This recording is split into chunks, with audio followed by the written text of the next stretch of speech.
Halo semuanya, Sawadee-krap. Kembali kita update terkait dengan kasus Brigadir Joshua. Salah satu hal yang baru kita lihat di media massa, ada sebuah liputan eksklusif ya dari TV One yang diberikan akses khusus untuk meliput rumah pribadi Verdi Sambo dan juga Putri Chandrawati yang berada di Magelang. Yang menjadi menarik, ini adalah bagian apa yang sedang direncanakan dari timnya Verdi Sambo.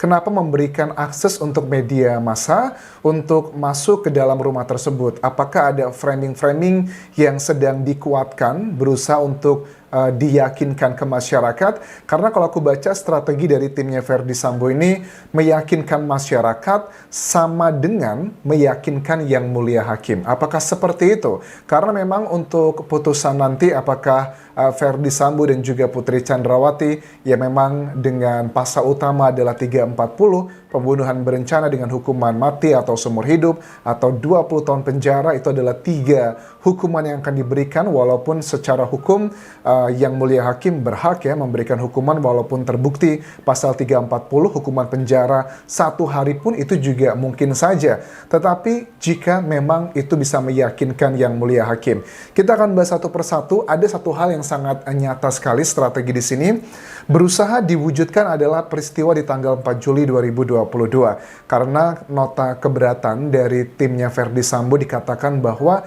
kenapa jaksa penuntut umum tidak memaparkan peristiwa di tanggal 4 Juli 2022 di Magelang. Peristiwanya apa? Peristiwanya adalah tentang adegan di mana Brigadir Joshua menurut BAP-nya Susi dan juga Kuat Ma'ruf bahwa saat itu Joshua sudah membopong Putri Chandrawati di ruang tamu lantai 1 rumah Magelang tersebut. Walaupun ini kemudian sudah dibantah oleh Susi sendiri di persidangan yang lalu. Kita akan coba lihat gambaran singkatnya apakah ini masuk akal atau tidak. Kita juga tahu ada bagian di mana keterangannya Putri Chandrawati itu dibanting 2 kali oleh Joshua. Pertama di kasur, yang kedua adalah di depan pintu kamar mandi. Apakah jika memang benar Joshua membanting Putri Chandrawati tersebut karena dia menolak mau diminta atau dipaksa melayani Putri Chandrawati? Karena biasanya orang yang membanting itu karena dia tidak mau melakukan sesuatu hal. Itu juga ada possibility karena memang salah satu alat bukti yakni adalah keterangan saksi. Notabene korbannya adalah Putri Chandrawati, tetapi ini tidak bisa kita gunakan 100% karena sisi lainnya Brigadir Joshua tidak bisa membela diri karena sudah meninggal dunia. Apa tujuannya Verdi Sambo menunjukkan ini ke media massa? Pada saat wawancara TV One ini juga ditemani ya oleh salah satu tim kuasa hukum. Kalau aku lihat ini adalah berusaha untuk meyakinkan publik. Karena meyakinkan publik itu sama halnya menurut aku meyakinkan Yang Mulia Hakim. Karena kan Yang Mulia Hakim adalah manusia biasa. Kita juga adalah manusia biasa. Dan biasanya manusia biasa pada umumnya akan memiliki keyakinan jika diawali dengan fakta, dengan logika. Berkali-kali timnya Verdi Sambo untuk meminta bahwa peristiwa tanggal 4 tersebut diikutkan dalam surat dakwaan, walaupun dari Yang Mulia Hakim mengatakan peristiwa itu tidak relevan, tidak ada hubungannya dengan kasus ini. Tetapi ini dibantah sama kuasa hukumnya FS dan juga PC bahwa justru dari tanggal 4 itulah pada saat dibopong itu adalah awal mula dari peristiwa yang berada di rumah dinas di Jakarta Selatan tersebut di Jalan Duren 3. Tetapi menurut aku adalah hal yang benar dari Yang Mulia Hakim. Karena apa? Kalau memang benar tanggal 4 tersebut telah terjadi indikasi seperti itu, kita juga tahu ada peristiwa di tanggal 5 di mana mereka ini jalan-jalan juga ke Jogja, ke mall, bahkan Barada Eliezer juga sempat ngobrol dengan Joshua dan tidak ada indikasi telah terjadi ke peristiwa itu. Bahkan juga dari Barada Eliezer untuk peristiwa tanggal 4 tersebut pun bertolak belakang dengan keterangan Susi yang mengatakan sudah diangkat, tetapi Baradae mengatakan waktu itu dia bahkan diminta sama Joshua untuk membantu mengangkat tubuh Putri Chandrawati, tetapi ditolaknya oleh Putri Chandrawati. Begitu, jadi tidak jadi. Itu adalah hal yang sudah kita bahas di video-video sebelumnya. Oke, kita akan lihat gambarnya di sini teman-teman. Kalau aku lihat dari beberapa gambar, ini adalah kondisi sofanya. Kondisi sofanya aku lihat sih kecil ya. Kondisi sofanya itu kecil, ada nggak terlalu gede, rumahnya juga nggak terlalu gede, sofanya cuma bentuk ada 3 begitu, dan Putri Chandrawati sedang tiduran di depan situ nonton TV. Terus di samping TV tersebut kan ternyata ada kamarnya para ADC ya. ADC itu adalah singkatannya aku lupa, tapi itu adalah ajudan ya. Kamar ajudan itu berada di sebelah TV tersebut. Terus sebelah kamar tersebut juga ada tangga yang menuju ke kamarnya Putri Chandrawati dan juga Ferdy Sambo di Magelang. Dan memang wajar, rumah ini adalah rumah kecil ya, karena memang mereka tidak terbiasa tinggal di sini. Tetapi dari sini ada pernyataan yang disampaikan oleh salah satu tim kuasa hukumnya Putri Chandrawati yang bilang bahwa kalau di lantai 1 itu bebas untuk siapa saja, tetapi kalau untuk di lantai 2 menurut Berlian Simbolon ini hanya untuk pribadinya saja, pribadi keluarga ataupun juga Ferdy Sambo dan juga Putri Chandrawati. Boleh naik ke atas kalau dipanggil. Apakah ini sebuah indikasi, petunjuk bahwa kenapa jika memang benar Joshua naik ke atas, ya pasti karena dipanggil. Statement dari pengacaranya juga mengatakan orang yang boleh naik ke atas kalau dipanggil. Jadi kita sudah mulai memikirkan, memecahkan teka-teki ini. Terus juga peristiwa di tanggal 4 itu kondisi sofanya kecil, terus juga sedang menonton TV, Susi di dapur juga tidak terlalu jaraknya hanya beberapa meter dari sofa tersebut. Kemudian di luar ruang tamu tersebut yang juga tidak jauh ada Kuat Ma'ruf, ada juga Baradae yang tanggal 4 berarti belum ada, tanggal 4 sudah datang ya, tanggal 4 itu Kuat Ma'ruf sudah datang ya, karena Ferdy Sambo kan menyusul kedatangannya mereka kan Putri Chandrawati dari Jakarta ke Magelang itu satu rombongan sendiri dengan mobil. Di tanggal 3-nya Ferdy Sambo dan juga Kuat Ma'ruf sudah menyusul. Nah, yang pasti pada saat peristiwa tanggal 4 tersebut ada Kuat Ma'ruf, Barada Eliezer, sudah di luar situ, kan jaraknya sangat dekat sekali. Masa kalau orang, ya kita kembali ke pemikiran dasar aja, nggak usah terlalu complicated ya. Ya masa sih orang mau membopong, melecehkan di kondisi yang sempit seperti itu, ada banyak orang, nggak perlu Putri Chandrawati teriak kuat-kuat gitu, ngebanting gelas satu aja di ruang tamu. Aku yakin semua orang pasti pada kumpul di sana. Ini juga adalah sofa di mana keterangan dari Barada Eliezer pada saat dia dipanggil sama Joshua bahwa bantu dong angkat ibu. Putri Chandrawati menolak seperti ini. Karena memang jaraknya sangat dekat sekali. Bagi aku ini adalah mencederai logika berpikir kita kalau Joshua mau melakukan pelecehan tersebut ke Putri Chandrawati. Kenapa dia nggak melecehkan Susi aja? Karena I'm so sorry ya to say, karena Susi kan maksudnya posisinya lebih rendah dibandingkan Joshua. Kalau dia di dapur, dia coel-coel Susi atau gerayangin, akan sangat make sense. Susi ketakutan, nggak berani ngomong, takut, nggak berani ngelapor ke Putri Chandrawati, itu baru make sense. Tetapi kalau istri jenderal dibegitukan, ya agak sulit untuk dipercaya begitu dengan hal-hal seperti ini. Kemudian juga di tanggal 6 Juli, jam 00, pukul 00, jadi menjelang jam 7, menjelang tanggal 7 Juli ya, ini adalah perayaan ultahnya pernikahannya Ferdy Sambo dan juga Putri Chandrawati. Kita ketahui mereka tuh sudah pisah rumah ya, sudah sejak akhir akhir Lebaran 2021. Perayaan ulang tahun pernikahan, ya mungkin karena sudah kebiasaan aja. Mungkin kalau sumber istimewa aku bilang sih sebenarnya yang pengen cerai itu adalah Putri Chandrawati dari Ferdy Sambo. Tapi kan itu ada dugaan.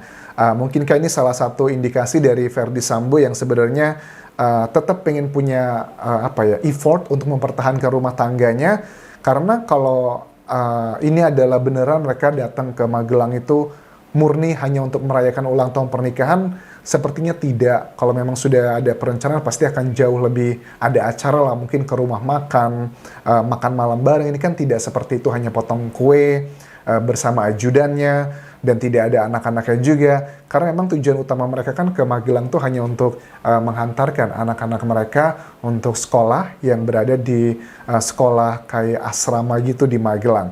Jadi ini adalah indikasi memang ya sepertinya yang berusaha mempertahankan pernikahan adalah mungkin si Ferdy Sambo dari sini. Itu adalah asumsiku.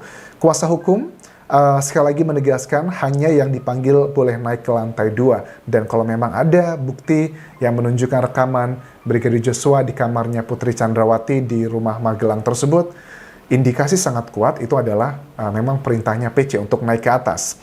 Kasur ini adalah kasur di mana PC mengaku dibanting oleh Joshua. Bagi aku kalau dibanting itu adalah peristiwa yang justru cenderung kita menolak. Kayak aku suruh apa gitu kan, dilecehkan sama seseorang, justru aku malah akan berusaha memberontak. Tetapi kalau orang ini mau melecehkan si Putri Chandrawati, yang ada jangan ya mungkin dibanting. Tetapi kan dibantingnya ternyata rumahnya sekecil itu, ada gelas jatuh aja, dibanting aja, semua orang pada kumpul. Apa kabar Putri Chandrawati, seorang manusia begitu, dia bisa teriak. Sesakit-sakitnya dia pasti juga masih bisa teriak atau ngebanting apapun, tetapi kan itu tidak terjadi. Jadi menurut aku pelecehan ini adalah salah satu cara dari timnya Verdi Sambo agar membuat motifnya itu adalah yang menjadikan Verdi Sambo itu spontanitas. Karena kan kalian sudah tahu di video sebelumnya aku sudah bahas apa saja syarat pembunuhan berencana itu ada 3. Salah satunya adalah ketenangan. Dengan Verdi Sambo menangis pada saat memerintahkan ke Bribka RR dan juga Baradae itu tidak memenuhi unsur dari ketenangan tersebut. Ini berusaha dialihkan adalah arahnya ke situ. Berulang kali dibahas lagi, diceritakan, ya bagi aku kita harus membahasnya juga agar menyeimbangkan antara yang berusaha di framing dengan logika-logika. Karena kalau ngomongin fakta, ya agak sulit bukti-buktinya karena sudah banyak dihilangkan. Apakah rumah di Magelang tersebut tidak ada CCTV-nya? Kok agak kurang percaya ya mungkin aja nggak ada CCTV-nya, tapi kok kayaknya agak kecil kemungkinan tidak ada CCTV tersebut. Tetapi it's another story, itu bagian pembuktian nanti.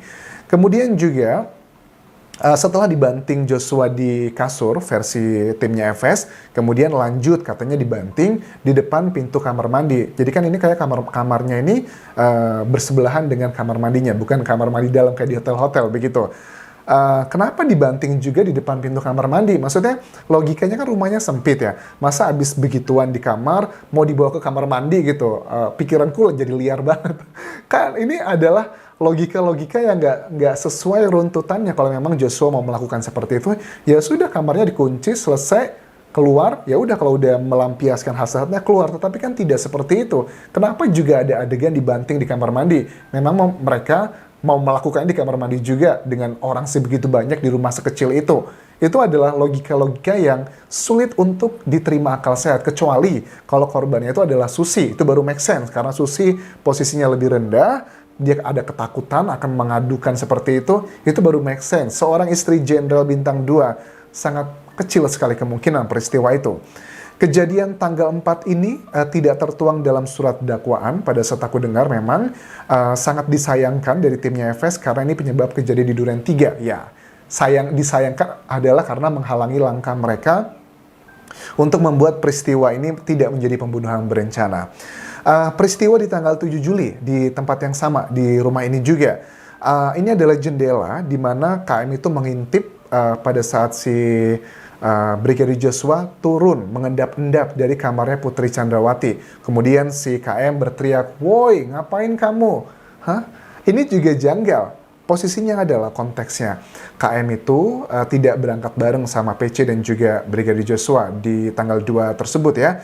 Dia ini baru selesai cuti yang sebegitu panjang, kurang lebih 2 tahun, dan pada saat pertama kali dinas itu langsung disuruh menyusul Putri Chandrawati ke Magelang. Karena memang setelah aku telisik lebih dalam, memang dia ini akan diberikan tugas kalau versinya dari keterangannya pengacaranya Bribka RR. Jadi Kuat Ma'ruf sama Bribka RR itu ditugaskan untuk menjaga anak-anaknya FS dan juga PC di Magelang. Tetapi kalau memang seperti itu, kenapa kok mereka diminta ikut lagi ke Jakarta? Dan bahkan KM juga membawa pisau. Pisaunya itu yang berasal dari dapurnya Putri Chandrawati di rumah Magelang tersebut. Itu sih sudah indikasi sangat kuat adalah sudah menjadi rencana. Bahkan kejadian sekitar jam 7 malam itu, peristiwa yang sudah kita dengar berkali-kali, rumah itu kecil, suasana sunyi dan gak ada orang yang dengar. Masa sih seperti itu kalau memang terjadi yang peristiwa dibanting-banting tadi, dibanting-banting Yang seperti itulah, kalian tahu lah ya, tergeletak itu peristiwa tadi, kayak aku termix dengan peristiwa di tanggal 4, tetapi kalian sudah tahu poinnya kemana-mana saja. Kondisi di Magelang itu kan rumah kecil, itu juga menjelang jam 7 malam, tidak ada suara jalan mobil, masa sih tidak ada yang mendengar ada suara gerusak-gerusuk sebagainya, sangat janggal sekali. Jadi ini adalah sesuatu hal yang terus kita kawal, karena memang persidangan di kasus Brigadir Joshua ini baru memasuki tahapan yang superficial aja, belum tahapan-tahapan intinya aja, dan aku yakin ini akan memakan proses waktu yang cukup panjang. Mudah-mudahan kalian terus setia untuk mengawal kasus ini agar kita bisa melihat transparansi dari Yang Mulia Hakim dengan jaksa penuntut umum. Kalau logika dan keyakinan Yang Mulia Hakim terlalu jauh berbeda dengan logika kita pada masyarakat umumnya, ini kita harus mempertanyakan, ada apa ini? Kita lihat nanti perkembangannya seperti apa. Terima kasih sudah menonton. Sampai ketemu lagi di video berikutnya. Tinggalkan like dan juga komen, serta subscribe channel YouTube ini, juga follow Instagram dan juga Facebook pageku di Anjas Asmara, karena aku sering live di kedua akun tersebut untuk membahas persidangan kasus Brigadir Joshua. Kabun kerap semuanya. Bye-bye.